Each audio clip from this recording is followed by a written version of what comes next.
So it's been quite a while since I've recorded a podcast episode.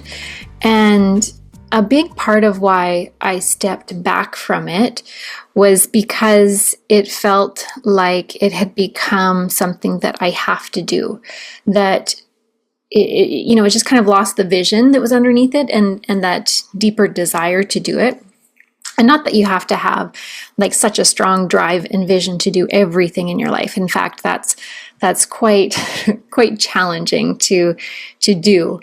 But it felt like it was just becoming something that I couldn't hold the vision of it any longer. And I'd been contemplating for quite some time returning to this and offering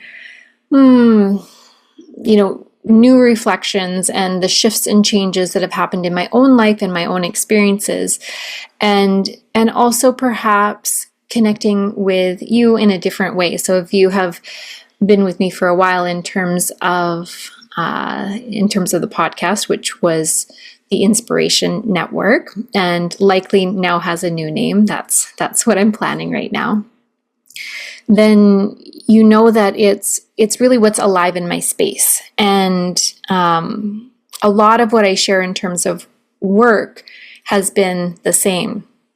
But one of the things that has shifted most for me is the deep knowing that it is too much to put so much pressure on passions and mission.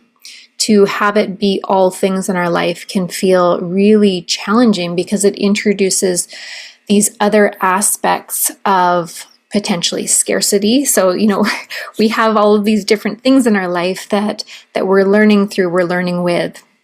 And if we make one thing everything, if we put all of our pressures and requirements and needs on that one thing, it gets to be a bit overwhelming. So I'll share more on this, but that's a large part of why I needed to kind of pull back and look at this in a little bit more of a wider vision. So this first offering, this first share that I'm going to be providing is about past year reflections. So I was hesitant to do this because when I look at New Year's, I really do look to the spring as the start of the whole energetic cycle, the whole cycle of life.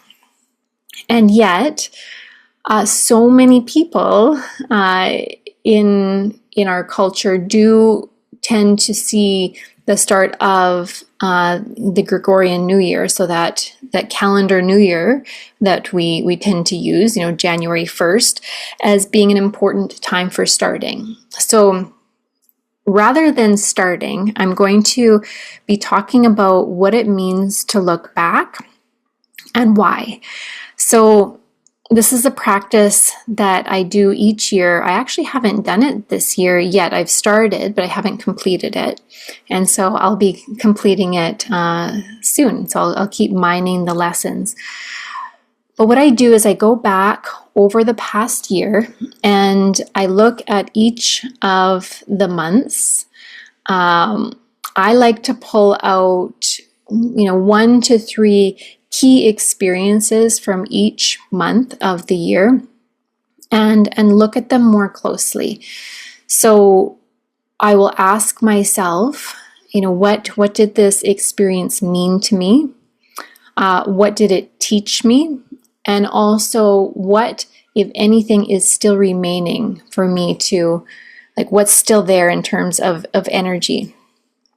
And it's interesting because in the past, this has been a little bit simpler for me, but I've been doing a lot of listening to Michael Singer. He wrote The Untethered Soul, which is one of my favorite books of all time. And he has a really wonderful podcast. I would highly suggest checking it out.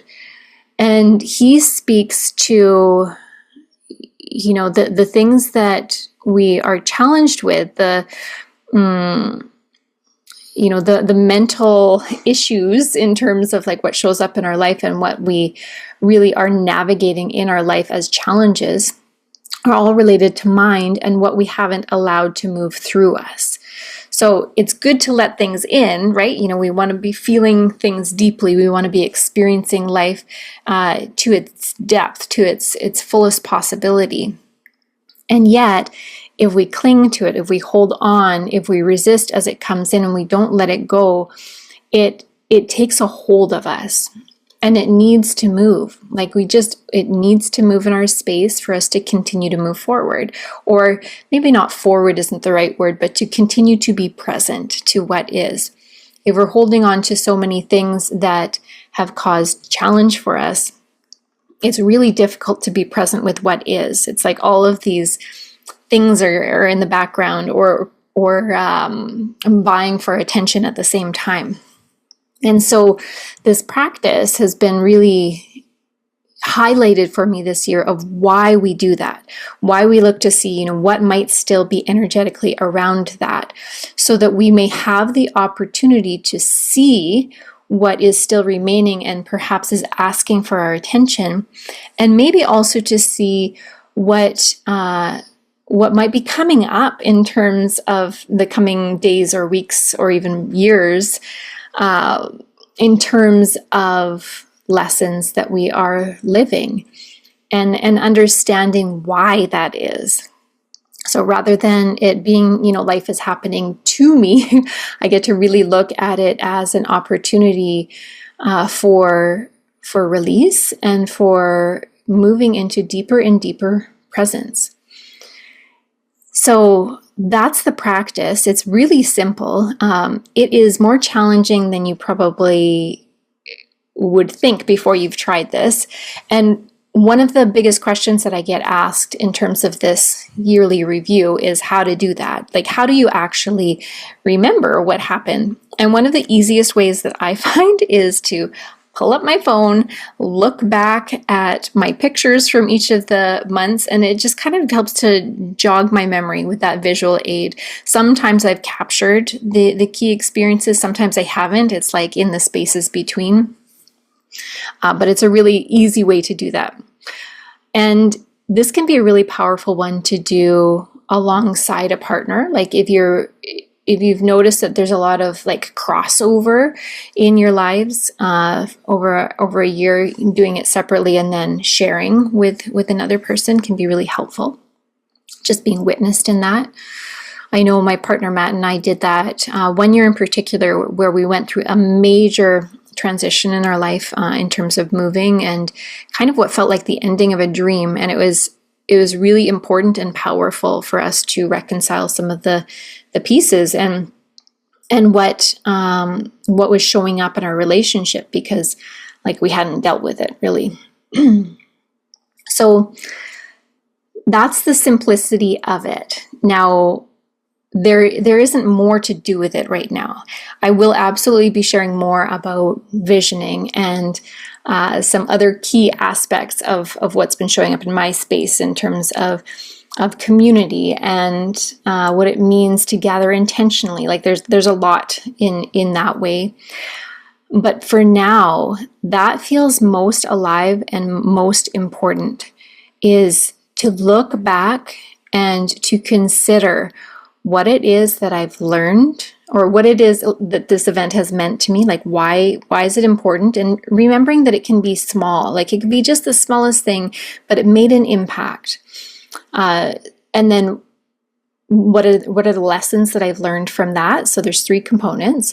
And then the third is what still remains. So what still remains energetically, what still remains to be learned, what is carrying forward that is asking for release or for attention or for an opportunity to be learned again. So really powerful practice, very simple, very impactful.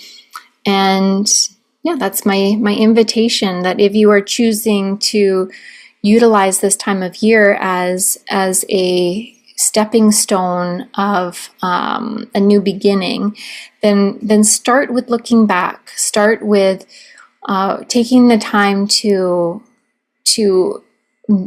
both honor and appreciate what has been. And it's not to clear it out to get rid of it, but rather to really be clear on what you're working with, what's present for you right now. And then also because so often we skip over the celebration, the gratitude, the honoring of what was. And yeah, I can say with all honesty that this last year was a massive challenge for me, and yet so beautiful and nuanced and really important and impactful. And I think that we can say this about every year if we choose to look at it that way. So yeah, may this bring you into deeper presence and intentionality with what you may be choosing as a new beginning. And if this isn't your new beginning, as it's not for me, then may this simply be an offer of remembering.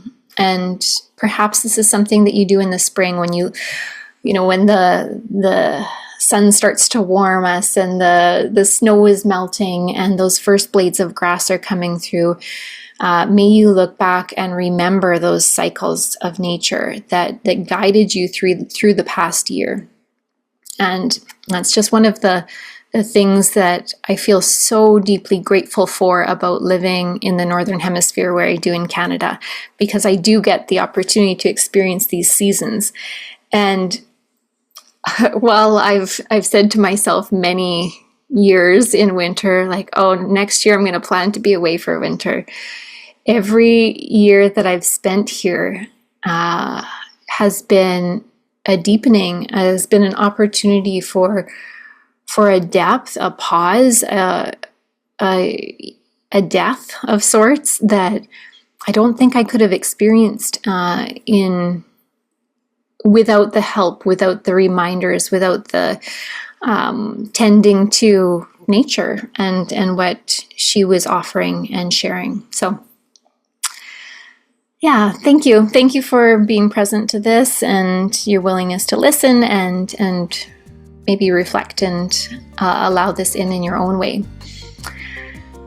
I will absolutely be sharing more. When and how often, we'll see. I need to really tend to that vision in the way that it's being asked. So for now, sending much love and many blessings.